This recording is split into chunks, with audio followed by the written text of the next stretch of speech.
Apakah kita sebenarnya tidak sama-sama malu? Apakah sebenarnya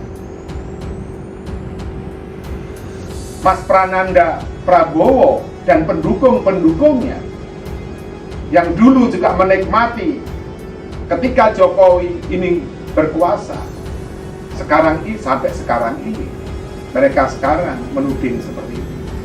Apakah Pak Jokowi dan pendukung-pendukungnya juga tidak merasa malu ketika ada istilah tersebut?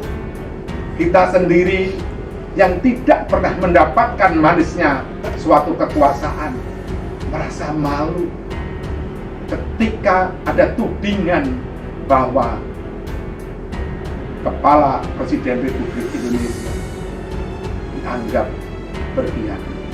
Sewaktu pemimpin belum menyadari bahwa kehormatan dan kewibawaannya sudah kemudian dibelokkan oleh kanan dan kirinya, maka kemudian sejarah keterpurukan akan menghampiri.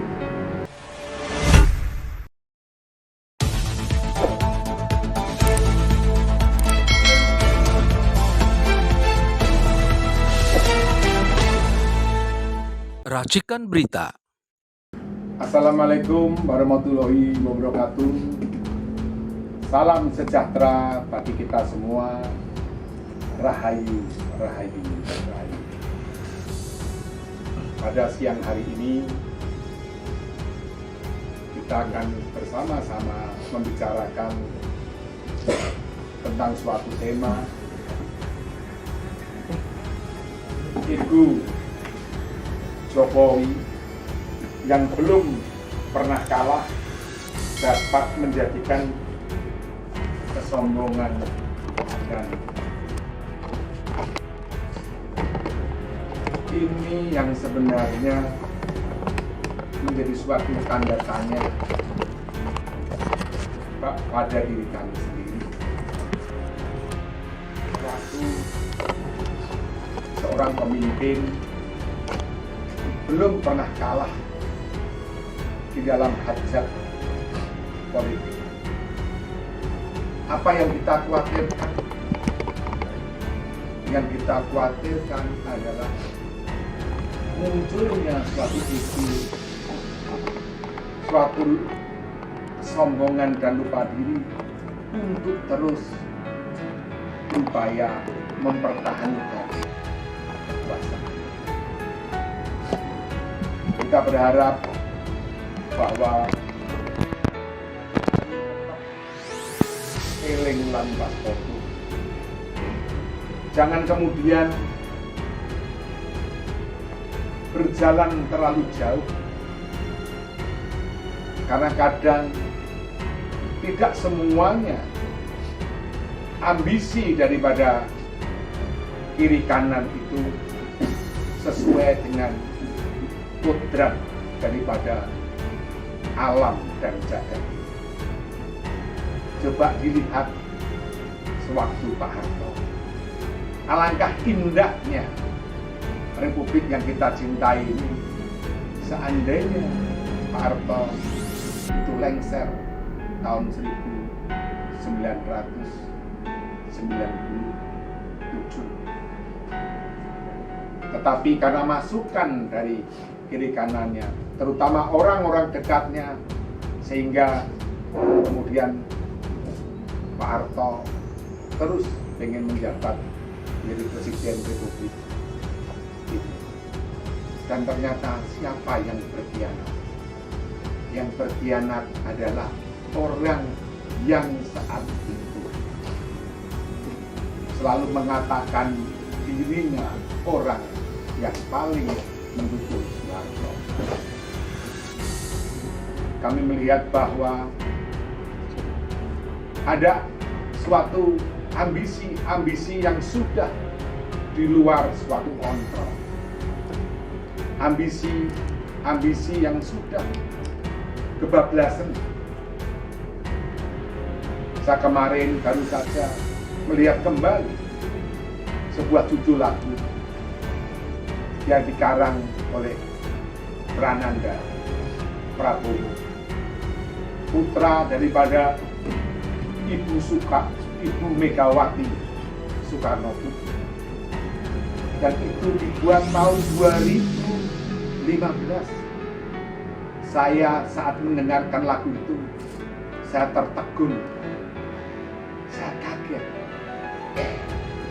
Kenapa Prananda Prabowo sebagai putra Megawati Soekarno Putri dan cucu Presiden Soekarno sudah melihat tanda-tanda pengkhianatan.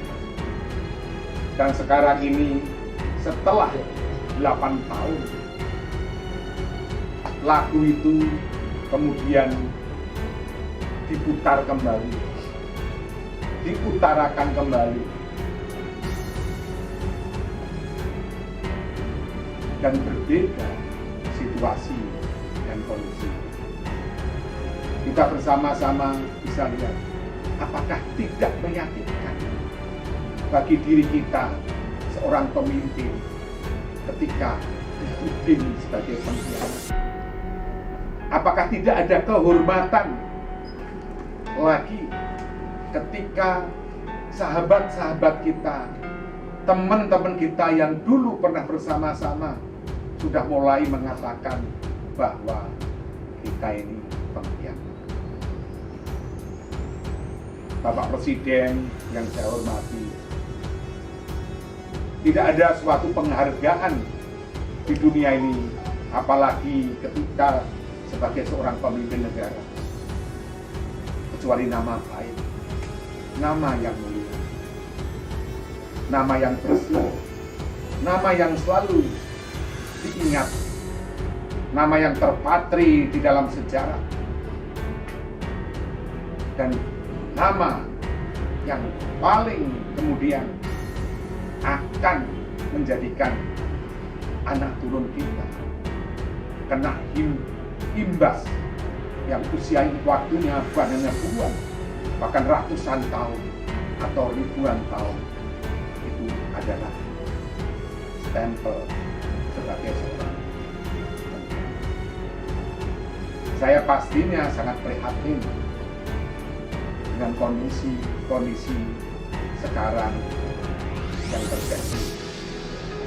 Saya pastinya berpikir luas bahwa ada sesuatu yang mesti harus diselamatkan kepada bangsa ini. Ada sesuatu yang lebih penting daripada negara ini, daripada ego-ego dan keinginan-keinginan yang hanya berebut kekuasaan, meninggalkan suri toladan daripada para pemimpin-pemimpin kita,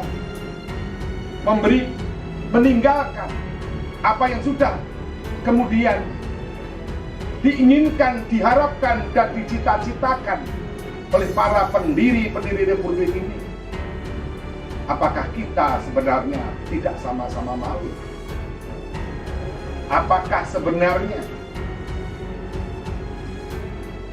Mas Prananda Prabowo dan pendukung-pendukungnya yang dulu juga menikmati ketika Jokowi ini berkuasa, sekarang ini sampai sekarang ini mereka sekarang menuding seperti itu.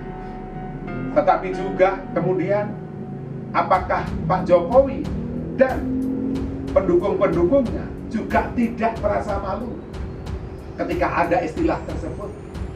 Kita sendiri yang tidak pernah mendapatkan manisnya suatu kekuasaan merasa malu ketika ada tudingan bahwa Kepala Presiden Republik Indonesia dianggap berkhianat. Ada sebuah bahasa ini, mituhu miharahana janatamu tumarahana janatami taka miharahanati. Bagi seorang pemimpin, kehormatan dan kewibawaan adalah segala-galanya, karena disitulah nantinya sejarah akan mencatat nama besarnya. Sewaktu pemimpin belum menyadari bahwa kehormatan dan kewibawaannya sudah kemudian dibelokkan oleh kanan dan kirinya, maka kemudian sejarah keterpurukan akan menghampiri. Saudara-saudara, dari bahasa bumi tadi terlihat bahwa Pak Jokowi terpengaruh oleh kiri kanan. Dia sebenarnya didorong untuk kemudian dijatuhkan. Dia kemudian ditinggikan, sebenarnya tujuannya adalah untuk kemudian menjatuhkan. Dia angkat-angkat, tapi sebenarnya tujuannya adalah untuk dijatuhkan. Saya hanya bisa berharap dan menghimbau kepada kiri kanan presiden, sudahi cara-cara yang seperti itu.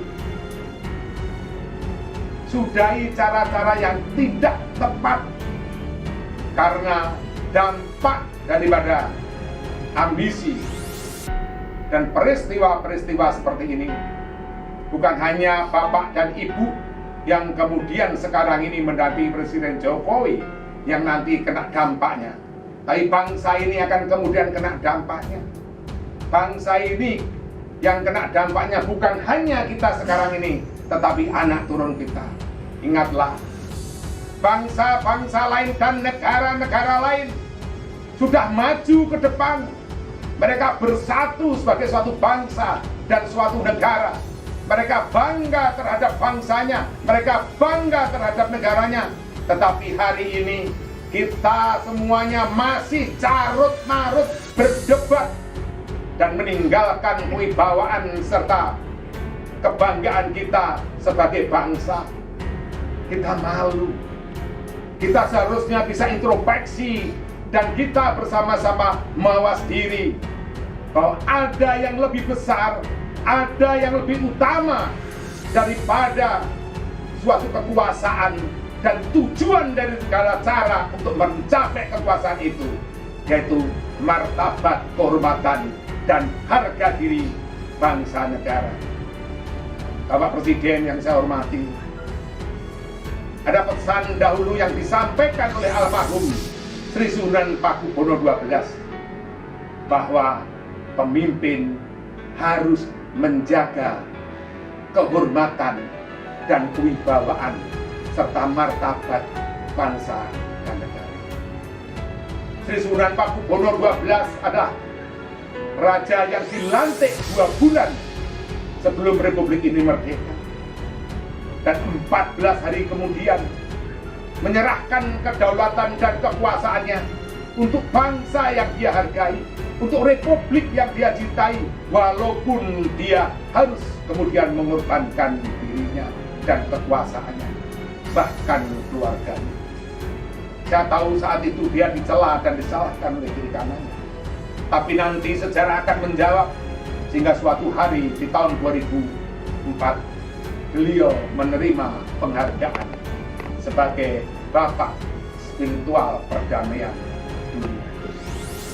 Itu harapan dari kami kepada Bapak Presiden Republik Indonesia. Semoga tansah dan selalu eling lan waspada. Apa yang pernah kita diskusikan bersama, bahwa pemimpin yang dipilih alam, pemimpin yang dipilih bumi ini adalah pemimpin yang selalu mendahulukan kepentingan bangsa dan negaranya di atas kepentingan golongan, keluarga maupun pribadinya. Wassalamualaikum warahmatullahi wabarakatuh.